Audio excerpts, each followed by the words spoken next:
கொண்டாட்டங்களில் பங்கெடுப்போம். கிறிஸ்துவில் பிரியமானவர்களே, கூடி வாழ்ந்தால் கோடி நன்மை என்பார்கள். ஒவ்வொரு கொண்டாட்டமும் நமக்கு புத்துணர்வு கொடுக்கிறது. புதிய மனிதர்களை சந்திக்கும் வாய்ப்பை கொடுக்கிறது. ஒரு நிலையிலிருந்து மற்றொரு நிலைக்கு கடந்து செல்ல உதவுகிறது.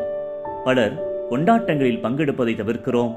இது பல நேரங்களில் உளவியல் ரீதியான பாதிப்பை மனதில் எழச் செய்து தனிமை, விரக்தி, கோபம், தாழ்வு மனப்பான்மை ஆகியவற்றிற்கு வழிவகுத்துவிடும். எப்போதும் மகிழ்ச்சியாயிருங்கள் என்ற ஆண்டவரின் வார்த்தைக்கு ஏற்ப கொடுக்கப்பட்ட அழைப்பில் மகிழுங்கள். உங்களை அழகாக மாற்றுங்கள். புகைப்படம் எடுங்கள். உற்சாகத்தோடும் புத்தாடை உடுத்தியும் உங்களை உயர்த்துங்கள். அது நம்முடைய பிள்ளைகளையும் தலைமுறைகளையும் உயர்த்தும். புதிய உத்வேகத்தையும் அளிக்கும். கவலைகளை ஒழிக்கும். புதியவற்றை சிந்திக்க முன்னேறுவதற்கான வாய்ப்பை வழங்கும். கொண்டாடுங்கள். கொண்டாட்டங்கள் வாழ்க்கையில் மிகப்பெரிய மாற்றத்தை ஏற்படுத்தும். வாழத்தானே பிறந்தோம், கொண்டாடி வாழ்ந்திடுவோமே. கடவுள் உங்களை ஆசீர்வதிப்பாராக.